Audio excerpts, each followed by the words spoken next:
Hola, ¿qué tal? Gracias por haber asistido a mi charla en Frater Talk. Ha sido un auténtico privilegio y honor estar contigo y con el resto de personas.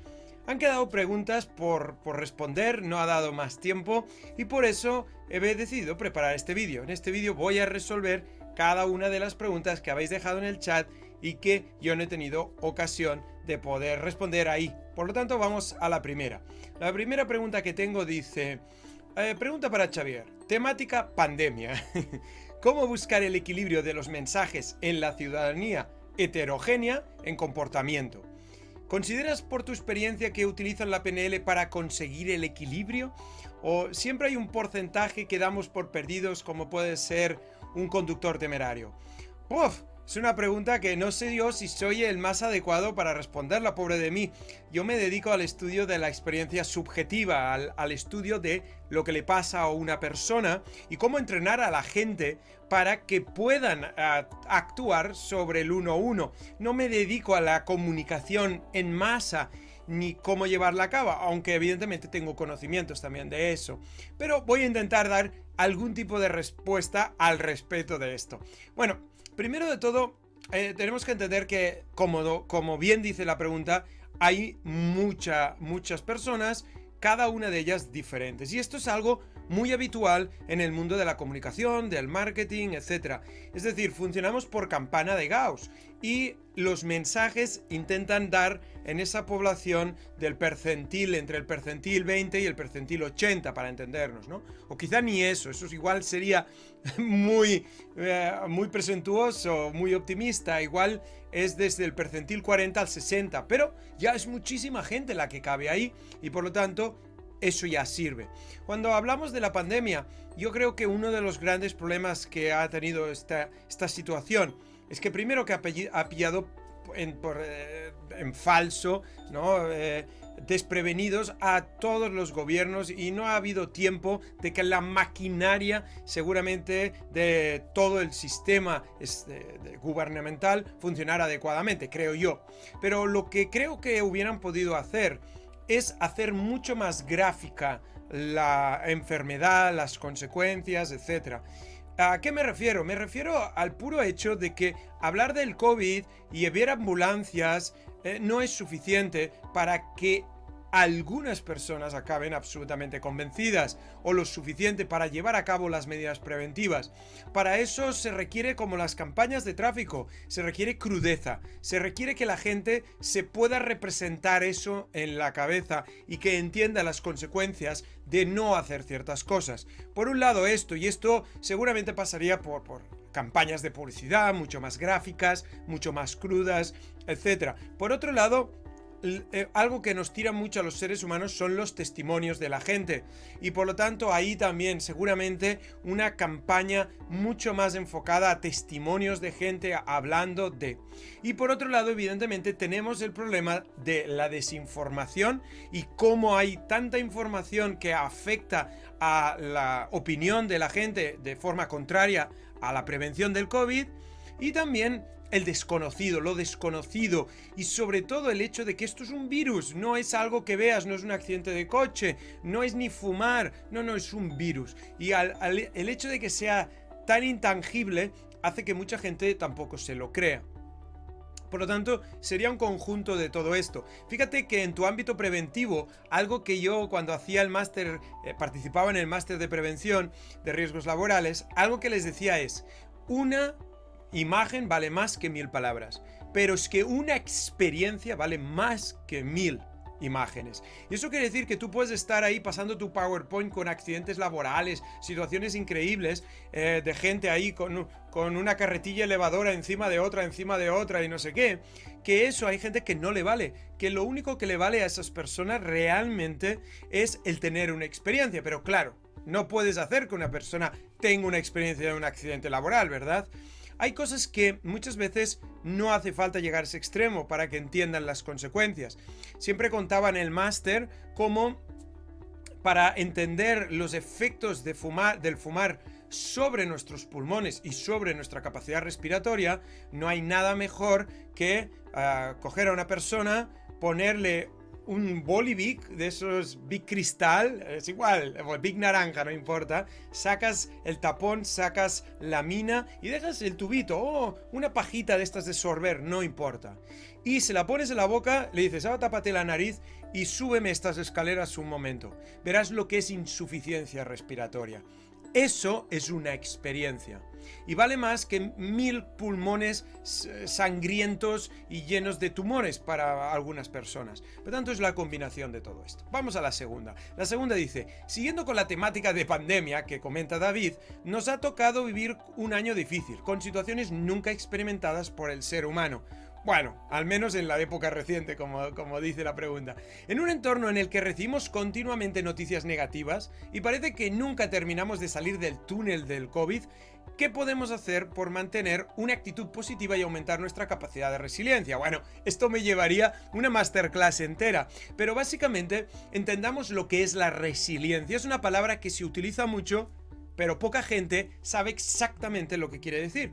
De hecho, muchas personas confunden resiliencia con resistencia. Resistente es aquello que no se rompe. Un puente resistente, un edificio resistente. Si la pantalla de tu ordenador, con un poco de suerte, no se rompe de tu teléfono cuando cae en el suelo, resistente. Resiliente es otra cosa. La resiliencia es la capacidad de los materiales para soportar una deformación y luego mantener sus propiedades estructurales intactas. Perdón, pero soy ingeniero civil, ¿qué queréis que te diga? Eso es lo que hay, ¿vale? Eso es resiliencia. Por lo tanto, si doblas una barra de acero y vuelve, doblas una barra de acero y vuelve y no se rompe, eso es resiliente, es diferente.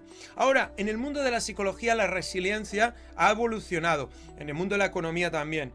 Y en ambos, cuando se habla de resiliencia ya no se habla de esta capacidad de regresar a las condiciones, digamos, de base originales, sino que también habla de la capacidad de adaptarse a algo. Y eso es resiliencia. La resiliencia es la capacidad de mantener, sostener, recuperarse y adaptarse a la adversidad. Estas circunstancias que estamos viviendo son circunstancias donde se pone a prueba nuestra resiliencia, obviamente. Y cuando hablamos de poner a prueba la resiliencia, no solo es a nivel mental o emocional, sino también físico. La falta de sueño, el exceso de trabajo, la preocupación excesiva debilitan la capacidad de nuestro organismo de tener la posibilidad de adaptarse, recuperarse. Además, piensa algo, cuando decimos adaptarse, esto es algo muy importante que entiendas, y es que mientras el cuerpo tiene un funcionamiento homeostático, es decir, hace calor, ¿no? Y sudas para mantener la temperatura corporal, o sube o baja el pH o la presión arterial, todo eso es homeostático. Lo que busca es el equilibrio, regresar al equilibrio, como el termostato de tu horno o de tu aire acondicionado. Pero realmente hay sistemas dentro de nuestro cuerpo que funcionan alostáticamente. Quiere decir que no solo buscan el equilibrio, llevan a cabo acciones para buscar el equilibrio, sino lo que hacen es adaptarse a ello. Ejemplo muy claro, los músculos, ¿no? Tú llevas a cabo un ejercicio físico, te cansas, pero ese músculo que ha sido estresado a nivel físico, luego, si lo dejas descansar, reconstruye las fibras musculares rotas, pero construye de más, con lo cual tienes una adaptación. Para eso necesitas, si estamos hablando de todo tu cuerpo, de la parte emocional, cognitiva, etc., necesitas descanso, necesitas bajar tu carga alostática, que es lo que vas acumulando, y eso se va desde dormir mejor a, ¿qué te diré yo?, a tener un estado emocional diferente. Piensa que cualquier estado negativo genera químicos y neuroquímicos que provocan un debilitamiento de nuestro sistema, ¿vale? Porque están pensados para la supervivencia, no para vivir durante mucho tiempo. Sobre todo todos los que están relacionados con la amenaza. Por lo tanto, ¿qué nos encontramos? Pues nos encontramos que cada vez que estás amenazado, entras en un modo de supervivencia que drena todos tus recursos. Y en cambio, cuando estás sintiéndote contento, estás agradecido, sientes amor, eso genera hormona del crecimiento y otras hormonas y neurohormonas, por decirlo así, que fomentan y llevan a una regeneración del cuerpo. Por lo tanto, necesitas mucho cuidarte, cambiar el mapa mental, a darte cuenta que sí, ahora la situación está mal, pero que esto es temporal. Tarde o temprano esto pasará. Pasó la Primera Guerra Mundial, pasó la Segunda Guerra Mundial, pasó la gripe española, pasó la crisis del tal, la crisis del cual. Y necesitamos tener esperanza. Lo que nos hace a las personas poder sobrevivir a situaciones muy adversas es esperar algo, esperar que algo suceda de un modo diferente y creer que va a pasar. Esperanza. Podría alargarme mucho más, pero no quiero hacer este vídeo eterno. Si quieres más información de todos estos temas, por favor, YouTube, tengo muchos vídeos. Puedes entrar en Xavier Pirla, tengo una masterclass ahí sobre resiliencia. Además, pronto voy a tener un podcast. Si me vas siguiendo, pronto voy a empezar un podcast que se va a llamar Ser Resiliente. O sea que vas a tener oportunidades de informarte más de todo esto. Bien, vamos a la siguiente. En esto que comunica Xavier, ¿consideras que en la selección de personal podemos detectar perfiles de comportamiento de una manera sencilla? En tu experiencia en la PNL se trabaja desde recursos humanos en la búsqueda de talento. De forma sencilla, no. No, ¿por qué? Porque es una tecnología compleja. Compleja no quiere decir difícil. Compleja nos habla del número de variables que intervienen en un sistema y cómo se combinan esas variables. Tanto, sí, la PNL es compleja. Y como es compleja, requiere un periodo de entrenamiento y de generar una habilidad. Ahora, con esta habilidad, sí. Con esta habilidad uno puede detectar muchísimos patrones, no solo porque la persona los diga, sino porque le puedes hacer preguntas tú claramente sobre el tema. Bueno, por lo tanto, sí se utiliza, sí evidentemente es una herramienta de recursos humanos, sí se puede aprender, yo no diría de manera sencilla, ¿vale? No es tan simple. El problema de la PNL es que se ha sobresimplificado y cualquiera del 3 al 4 te va contando un montón de historias sobre cómo detectar cosas, que si los ojos, que si la gente miente cuando mira para un lugar o para el otro. Todo esto son mitos populares. Insisto, YouTube, mi canal, y verás todos estos mitos, ¿vale? Vamos al siguiente. En la PNL se habla de calibración y rapport. Xavier, ¿nos podrías explicar qué es y cómo influye en la comunicación? Muy bien, vamos allá. Se habla de calibración y rapport es una palabra inglesa, en inglés es rapport. Y lo que quiere decir rapport es conexión. Conexión, confianza, es un elemento que se trabaja mucho desde la PNL porque, como te decía en la charla, eso es el lubricante de las relaciones sociales, es lo que nos permite reducir la respuesta de amenaza y por lo tanto ser mucho más razonables y trabajar más como lo que consideramos que son los seres humanos.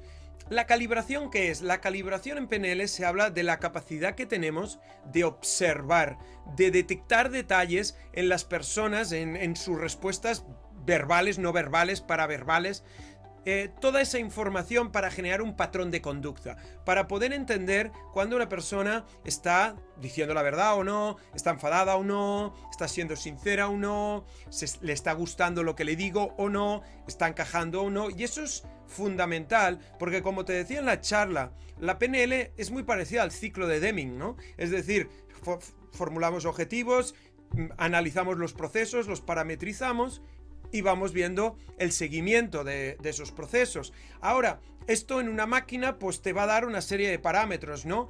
Piezas producidas por hora, temperatura del motor, consumo eléctrico, pero ¿cómo lo haces con una persona? Ahí es donde entra la calibración, el oír, el escuchar, cambios de tono, muy sutiles pero muy importantes al mismo tiempo. ¿Qué te diré yo más? Pausas que hace la persona, y todo esto se le llama calibrar. Cuidado, si vienes del mundo de la calidad, sabrás que la calibración en una empresa es el someter un instrumento de medición a un patrón y ver la desviación sobre el patrón para reajustar. Eso es calibrar, ¿verdad que sí? En PNL no se utiliza exactamente igual. Lo que se busca es el patrón de la persona y por lo tanto con una vez no te sirve para ver cómo habla cuando está bien y cómo habla cuando está mal. Y luego sí, comparar cómo está ahora con el patrón que tú has generado de la persona. Pero no hay generalizaciones. Para cada persona va a ser diferente, pero para eso se requiere mucha atención. El rapport es la capacidad de generar ese estado de confianza con otra persona, de conexión, y hay muchas herramientas a utilizar, muchas son de igualación. Muchas veces se habla mucho de la igualación no verbal, ¿no? De los gestos y de lo que hace la persona. Ese tipo de igualación, es decir, repetir de una manera sutil lo que hace el otro, es un fenómeno que se da naturalmente debido a las neuronas espejo, que están en nuestro cerebro, generan dopamina, etc. Realmente, para mí, hay muchísimas otras maneras de igualarte con alguien. Y yo te recomiendo que lo que busques a la persona es qué creencias tiene, cómo piensa, qué valores, e intentes igualarte a esos niveles, a qué experiencias ha vivido, si tú las has vivido. Mucho más potente que simplemente igualarte a los gestos que está haciendo. Es válido, pero simplemente menos eficaz.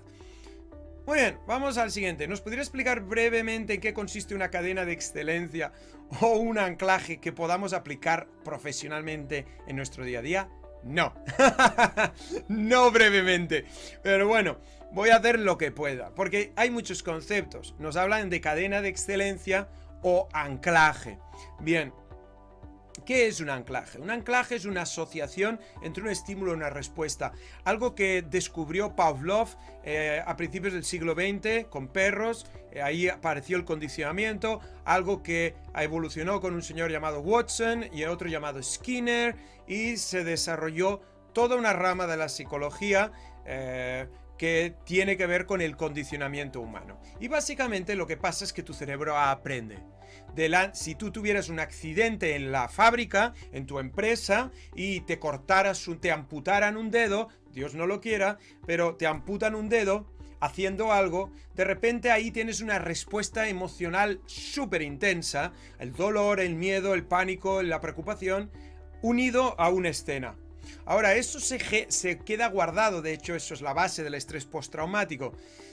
¿Qué pasa? Que cada vez que pases por delante de esa máquina, vas a tener una respuesta emocional que has aprendido por la asociación entre la escena y el dolor, bla, bla, bla, que tuviste. Eso es un anclaje. Bien. Ahora, eso se puede utilizar a nuestro favor. Seguro que tienes una canción favorita del verano del no sé qué, que cada vez que la escuchas te sientes bien. Esa es una manera muy fácil de cambiar tu estado emocional, tirando de un anclaje que tienes a una canción. Ahora, uno se puede generar sus propios anclajes. Aquí no me da tiempo a poder explicar cómo se hace un anclaje de manera técnica y detallada, precisa, concisa y rigurosa, como a mí me gusta, pero básicamente sería algo así como pensar en algo que te resulta motivador, tranquilizador, lo que tú quieras, el estado, y asociarlo a algo visual, a algo auditivo o a una sensación. Por ejemplo, podría ser, pienso un día que me sentí muy relajado y me aprieto el dedo con fuerza. Ese estímulo con ese estado emocional puede ser, con un poco de suerte, que queden anclados. Puede ser. Digo con un poco de suerte porque me requeriría de mucho tiempo para darte toda la explicación. Pero así podría ser. Lo más fácil, en vez de diseñar uno, lo más fácil es que busques cosas que ya estás anclado a ellas. Una foto de tus hijos, música, y eso tenerlo siempre de recurso para cambiar tu estado emocional.